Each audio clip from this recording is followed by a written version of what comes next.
Fellas, we are back with everyone's favorite annual 7-episode saga, March Mammal Madness, and this year is going to be better than ever.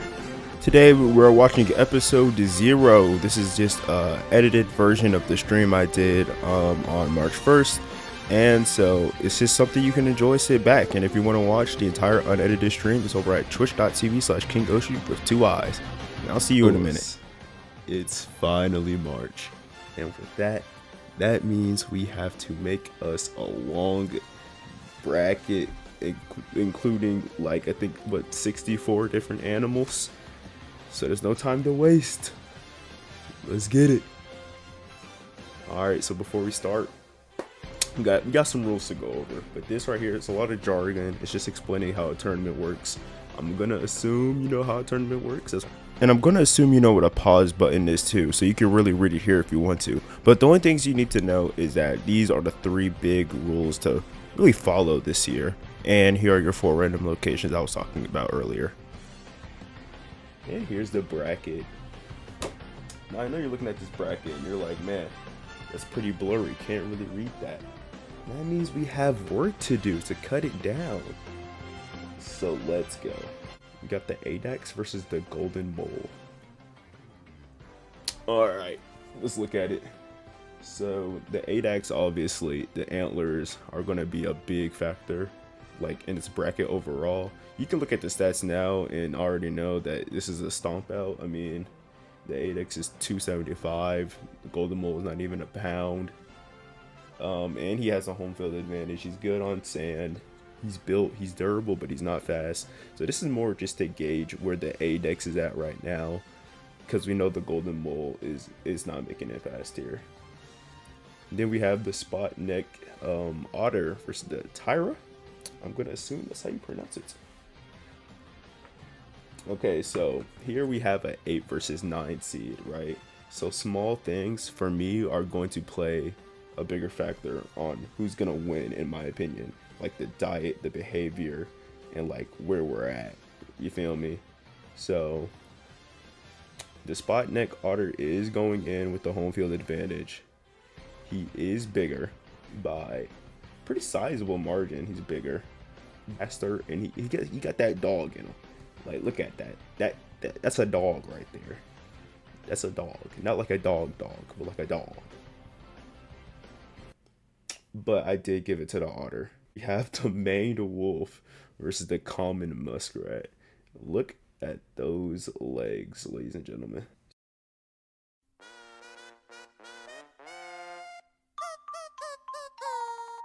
Muskrat is way smaller, but he's bigger. Like, he's skinnier, but he's bigger. I don't know how that works, honestly. But the tilting edge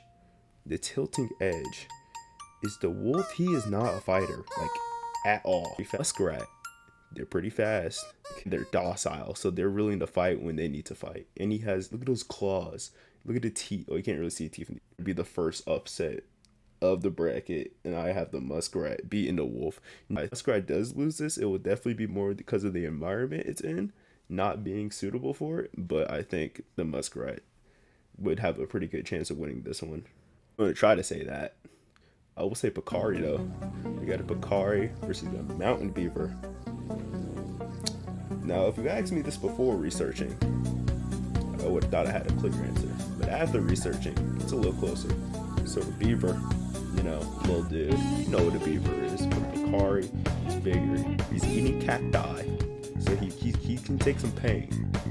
He's also not a fighter. He is also not a fighter. And when he is threatened, they will run away, and they are built for running, and they are good at it. Unlike the maned wolf, by the way. If he runs away, but that's his game plan, does that count as a win or a loss? I honestly don't know. Because if you want to run away, and you do run away, technically you won, but like if you look at the brighter scheme of things, did you really win? Because you kind of ran away. I don't know how they're going to judge that. For the beaver, they're docile. They'll fight. They'll even fight a human. They have bit people before. They bite pretty hard, and they're coming from Seattle. this is also another big thing. Coming from Seattle, going all the way to Chaco, I'm gonna assume that's how you say that. It's gonna be a lot more drier than Seattle, so I think it's gonna help the Bakari win this one. Also, he's on land where he's used to running, so it just depends on what they're gonna count as running away as a win or a loss. This is one's gonna come down to the home field, and the Beaver can fight, but like at the same time, yeah, they're fighting, but the Bakari is so much bigger, it's so much stronger. If anything, I think if the Beaver tries to bite the Bakari while trying to run, it's gonna get ran over and trampled. So, who really knows what's gonna happen? Who really knows? All right, now we got a marsh mongoose versus a quokka. Now this one surprised me. Because I was a big mongoose advocate. I was big mongoose fan because I knew they were tough. They're scrappy little dudes, but they always sell me. I wasn't looking at any of the animals on the end. I said if I saw a mongoose, a badger, or wolverine, I said that had a good chance of going pretty far. So I had to look for the mongoose just off of principles that I said so earlier. They always sell me. But if you look at the difference, quokka, he's a little bit bigger. I think by nature, the mongoose is overall more of a fighter. You see the diet, he's eating crabs, he's eating snails, reptiles, these are things that can defend themselves need be. That's what the parentheses are. If you see what they eat in parentheses, that means it's kind of noteworthy. Kind of helped me go in my decision. They're sneaky and smart. So what a mongoose will do, it will it'll act like it's like sunbathing, and a bird will come up to it, and then it'll just get up and kill the bird. And they will fight for their land, and when they get scared, they curl up to a ball, and they do what skunks do. They spray out like little stinky little fluids. But the quokka, let's not sleep on him. 11 pounds, he's a herbivore. He's not even territorial. They're very friendly. That's what they're known for. But they do get into it. They're a lot faster than I thought, clocking in 25 miles per hour. Even got the European measurements for you. They can climb up to basically 5 feet for food, which is crazy to me. And they're from the coast of Australia. They say defense wins championships, but there might not be anything to defend because I don't know if the quokka will attack. So that reason, I'm giving it to the quokka. Puma versus the mole. You got the Indri versus the hispid hare. Fights you look at, you just say, all right, and then you pick the higher seed. So I went with the 6 seed, Indri. Snooze fest. We got the Saiga, which is the woolly giant rat. This is also again one of those fights where you get to learn about the higher seed animal. Look at that big old nose. Round 2. We have the Adex versus the spider neck otter. On a home field, he's cooked. Adex is winning that one. The Bakari versus the muskrat. So he's not gonna the muskrat is not gonna be able to dish enough out to put a Bakari down, and he has the home field advantage. So I feel like this is just gonna, he's cooked. The muskrat is cooked. The quokka versus a puma. Need I say more? Indri. Saiga. Nothing crazy going on here. I just think the antlers are gonna be an issue for the Indri to get around. He can jump, he's a good little jumper. It's pretty fast, but when you're tied to the wind, can you really put speed on your side? So I get to the Saiga. All right, now we got the Sweet 16 representation from the only ones. Fast. So the Adex is not fast. Ari is fast. But the thing is, we're at the Adex's house. Ari is coming in with like basketball shoes that are oiled up. So the Bakari, he's fast. But since he's in sand, he's gonna be a lot slower than he normally is. If you ever try to run on the beach, you're not as fast as if you were running on the street with running shoes on. To out the speed a little bit, and the Adex is going to be too strong and too durable to get taken out by Bakari. Puma versus, and then we have the Puma versus the Sega. This is a deer. Need I say adding? Final round. So we got the Puma versus the Adex, and we got Puma versus another deer at a random location. If you look at our random locations, Puma's a better swimmer, better runner, more offense. Barbecue chicken, need ever. But the way it fights might allow the Adex to escape, because the Adex is big. Say more. The Puma advances to the final four. I'm not gonna say that. This is so much old ass animals. That's all I know. Oh wait, did I say animals? I meant plants apparently, because the ginkgo versus this fungus. These are plants. I'm gonna give it to the fungus because like fungus famously kill plants. So I don't know. It made sense to me. Back to some animals. We got the Asian forest tortoise. Not a fan of the fungus. I'm not either. Can't lie. And then it gets a platypus going on in the rainforest. Mouse spurs on their ankle. They're coming in 22 miles per hour, and neither of them are aggressive. It's just like his lack of physical defense, because you got the poisonous spurs, which could be an offense or a defensive maneuver, but like he doesn't have a shell. It doesn't have like a rocky exterior, so like his lack of defense shouldn't be no issue. See how the animal could have. All it's gonna do is bite at most, and that's not really. And even if it does do that, it's gonna be slow. So I think the platypus is gonna be a-okay. I think it's gonna take this one. Got the ringed seal versus the Olm. Look at this little fella. That guy. Yeah, he's barbecued. It's just. Yeah, but he's gonna be devoured. We got the Kolik versus the Mud Skipper. This is going down in the ocean. If you don't know, the first animal, don't really know how to say its name. It was thought to be extinct, but it just discovered that it just lives really, really, really, really far down the ocean. The Mud Skipper sucks. When I said filler bracket, this is this part of the bracket, by the way. This bracket sucks. Like this part right now, it sucks. I'm not even gonna lie. This sucks. It's literally just bacteria. It's a good. This is a good fight right here. I'm not gonna lie. The Starry Sturgeon versus the Tatara. All right. I got a lot of talking points about this one. I got a lot. Bigger. Like you probably see this and you're like, how's this close? He's much bigger. He's said to be harmless, but they have killed a person. Its bite is harmful. Like, it will hurt you so bad, and it won't let go. Like, it'll bite you, and it'll just stay there. Ara, that is my dream fighter. He's aggressive. He's deadly, but like he's just so much smaller.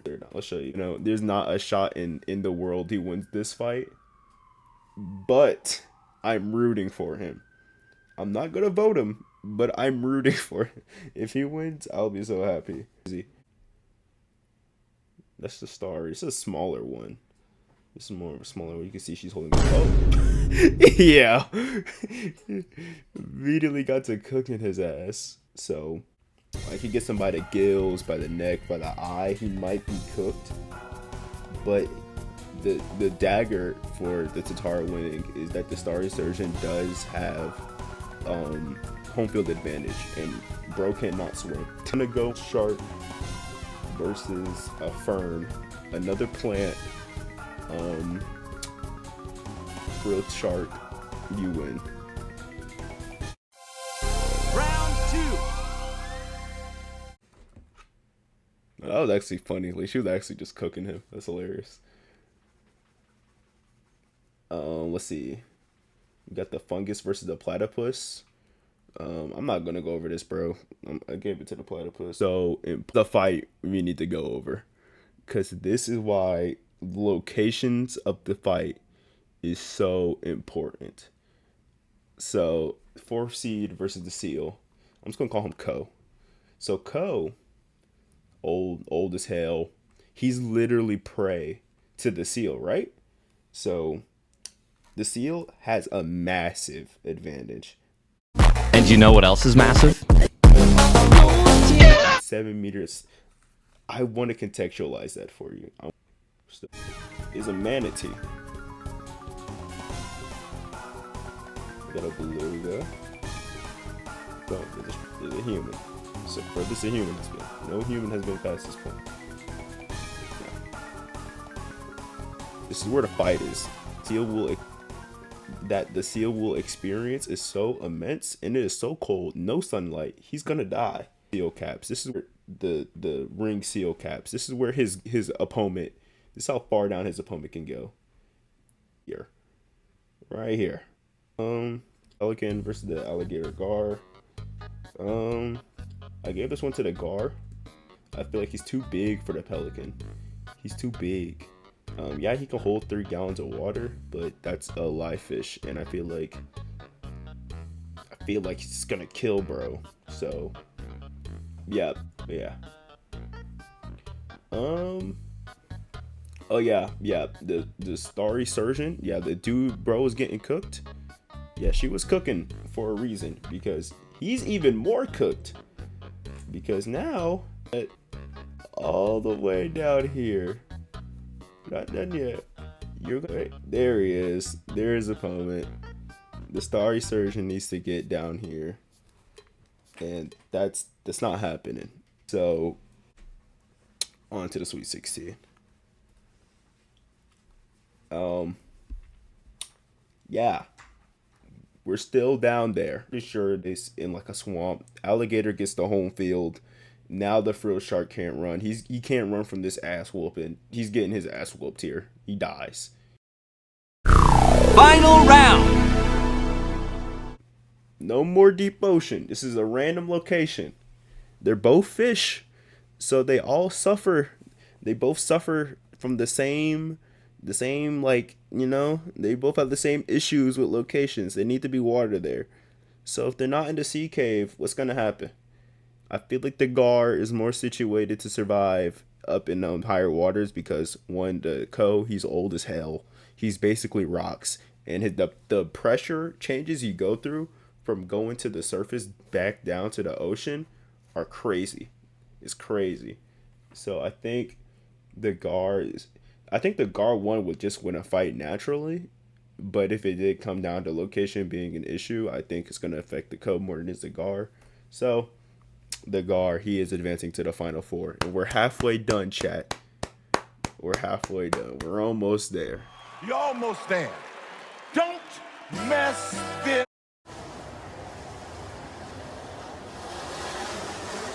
Yeah, the wild card. Now the wild card is the thing.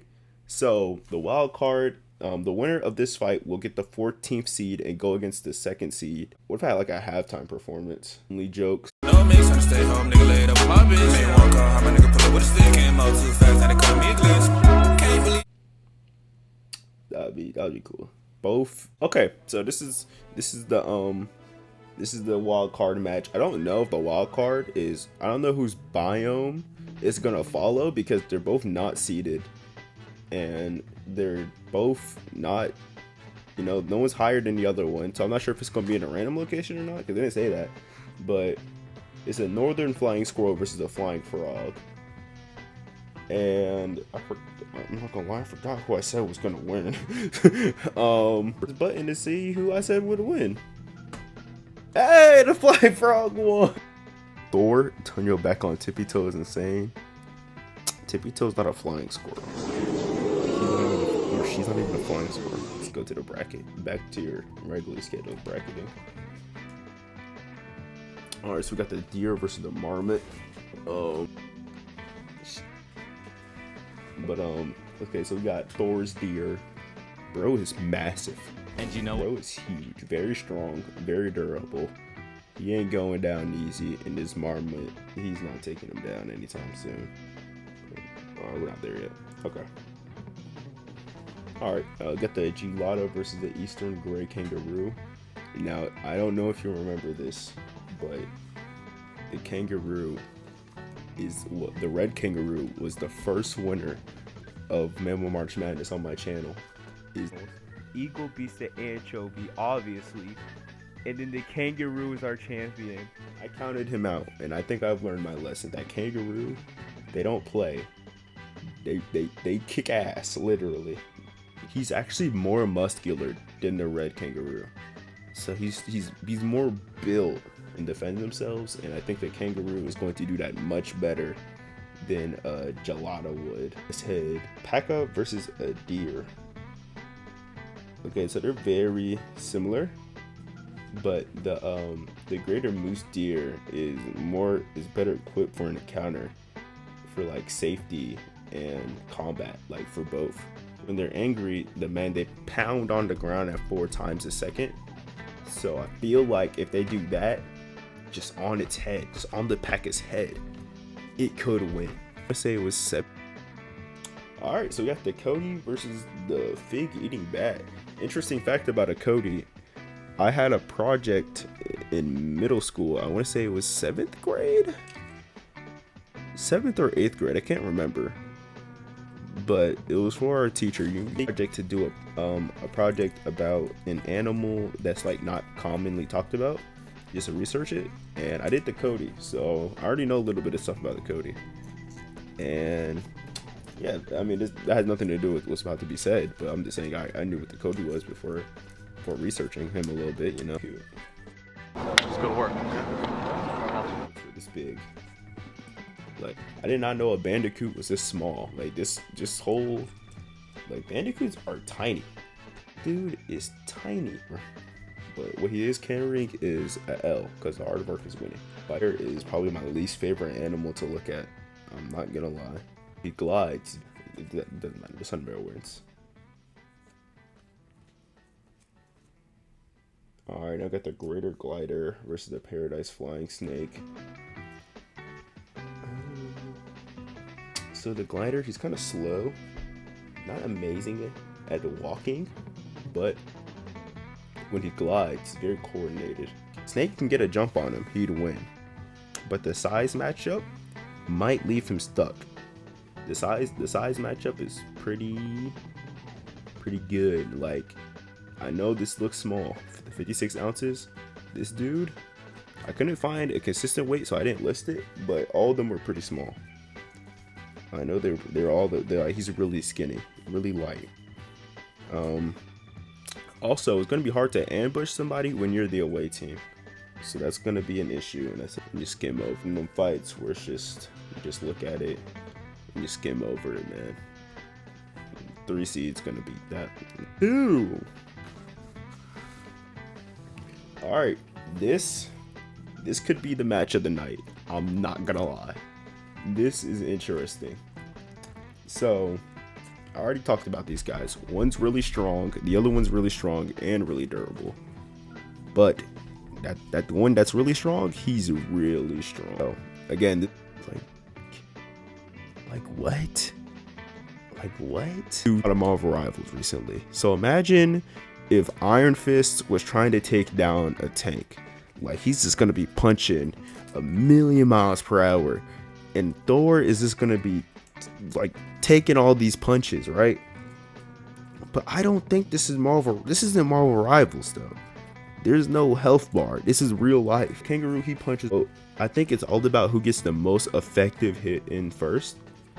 The kangaroo is taller, he has a tail, he has the reach. But he's not going to be going for punches. He uses his hands to scratch. But if the kangaroo he punches with, kicks, I think with 800 psi, I want to say. So if he gets a hit on the rib of a deer, it could probably break the rib, puncture a lung. But like, I think this is like, it's pretty close. Like, it's pretty close. I think we're more likely to see the kangaroo get in a really good, like, weak spot hit on the deer, more likely than we are to see the deer get a hit on the kangaroo. When the mouse deer, it's one of them fights where you just look at Aardvark versus the sun bear. This is gonna wait. And now we're on to the Sweet 16. Now this one gets interesting again. Actually, kangaroo, he's gonna be. No, it hasn't got interesting yet. No, this hasn't got interesting yet. No, the kangaroo, he's gonna beat up the Cody. Look at this. The difference in size. It's crazy. Just as durable is when it gets interesting. This is the fight. Like the deer versus the Thor was a good fight. This is the fight. Bear versus kangaroo. So the sun bear is in the exact same spot as the deer. But like the thing is, the bear is way more offensively capable of taking down the kangaroo than the deer is, because one, he can stand up on two legs and use his paws as fist. Also, he's just as durable with way better offense. Way better. The deer is the bear, overall he's stronger than the deer, and he might be more durable. Unfortunately, it's a random location. So if the bear is put in water, if we are at the sea cave, the bear is winning without a doubt, because it's a way better swimmer than a kangaroo. But any other location, it's like 60-40, but that's 60-40 in favor of the bear. The bear's gonna beat the kangaroo. The final part. Here we have the polar bear. My God. My God. Like when I tell you polar bears are insane, can we just take a minute to glaze this nigga for a second, bro? Like 5 foot in the height, 8.2 feet length, 1,760 pounds, running in 25 miles per hour, just as mobile in water as they are in land. He's killing from seals, reindeers, walruses, and whales. He'll break into a den just to eat a pup. He can one-shot many animals, and he's aggressive. He's too nice. Motherfucker don't miss. No, he's fucking good. That motherfucker don't miss, man. He's good. In the heat of battle, he don't miss. Devil. He's 31.5 inches long. Blah blah blah. Blah blah blah. The Langyear, he's dying here. He's dying. Big head versus the cloud rat. Nah, nothing crazy going on here. You know, it's two herbivores. Tapirs are pretty peaceful creatures, but he's also way bigger, so I think he's gonna beat the rat. This like right now we're gonna scroll and see the weight differences of this side of the bracket are insane. Dude, man, I'm just talking about the higher seed animal at this point. 3,520 pounds. Big horn. They do this thing called tusking. I just thought it was kind of funny. They just like rub their horns together. 118 pounds versus 9 pounds. Like I know, wow. I know a bee beat an elephant, but I'm not predicting that. I'm not predicting that, bro. Like there's literally no predicting that. Wild yak versus a Zorilla. Let me disappoint you real quick. See a Zorilla? I thought it was gonna be like a zebra in a gorilla. He's this. Round 2. Versus the Tasmanian devil. You can feel his aura. Too much aura on the polar bear. There's too much aura on the polar bear. I get it! 704 pounds, 2,200 pounds. Like, it's getting a little bit better, but it's not enough. Not enough. The narwhal. Also, if you haven't noticed, there have been no upsets. There have been 0 upsets this whole side of that bracket. Okay, so the narwhal versus the seal. The seal's gonna get stabbed. The one I think. Zebra versus the yak. 818 pounds, 2,200. Big gap, but I think, both of them being herbivores, he's clocking it. He's like almost double his speed. Well, it's like 10 away, but he's way faster than him. Low key, I can see this going either way, but I think the yak was gonna win just based off the horns. I think just based off the horns, he's gonna win. Large polar bear versus the Cape buffalo. Now this is going to be interesting. Now the Cape buffalo has the size advantage. You know, he's going to be headbutting, but the polar bear, you know, I think his experience handling the reindeer is going to be like the reindeer and the walrus. I think that's enough training in its kit to pass the Cape buffalo. This one's good. Wild yak versus a narwhal. See, the wild yak needs to be in the cold, but could it be too cold is the question. And I think yes. Win this one. It's like I just have a feeling. Like this is no factual evidence, but it's a feeling that a yak could beat this narwhal. Like I feel like the narwhal doesn't win this one. Yak. And now we go on to the elite trait. If I remember that clip. This is a random location. So I will say that given the locations, the polar bear is better equipped for the locations. The 50% chance that the polar bear is going to have a way better time with the environment, and he's already strong as hell, and he's equipped to handling like big horn animals. So with that fact, I gave it to the polar bear. And now we move on to the final roar. We have the polar bear, the puma, the gator gar, and the sun bear. Let's go.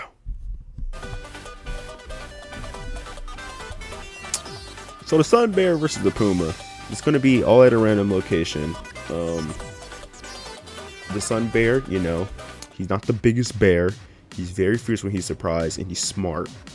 The thing is, the puma is better equipped for literally every environment. They're both good swimmers. I think the puma might be a bit better, but the Sky Islands, the puma's gonna have a better time with those mountains. He's more aggressive, like just off rip. He's bigger, like way bigger.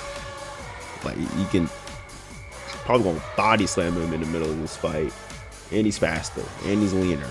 And he might be stronger. I don't know. Also, I don't like sun bears. All right, I don't like sun bears. Versus the alligator gar. I'm not gonna lie. That bear's just gonna eat the fish, bro. That's already what they've been doing. You've been eating fish. This is this big lunch. This Yams, collard greens, mac and cheese, cornbread. These Final round. And look at the size difference. Both of them pretty good equipped for the environments, but that sea cave difference is gonna be way better for the polar bear now. Like the sun bear, I forgot I don't have my face cam on, but the sun bear and the puma were like basically neck and neck, because the sun bear is not an amazing swimmer, but like just by being a bear, someone is such a good swimmer. It's like somewhat of a good swimmer, and a puma being a big cat, it just kind of likes the water like a tiger. That sun bear, I mean that polar bear difference for the water, way bigger gap. Sky Islands might actually definitely probably will be better for the puma for like the mountains, but the temperature might go in the polar bear's favor, and everything else is just like, you know, he's just gonna be a bear outside in a little bit of warm weather for a fight, but I feel like it's nothing crazy. Also, the puma's tactics of diving in and then leaving and hiding, I don't think you can hide from a polar bear because of that sense of smell. And if he gets a hold of him, I don't think he's gonna let go like the puma is. So with that being said, ladies and gentlemen, your polar bear is my predicted March Mammal Madness 2025 champion. I believe that the polar bear is going to go out there and win it this year. I think he's going to win it all. Percent sure the winner is from the tuxedo style side of the bracket.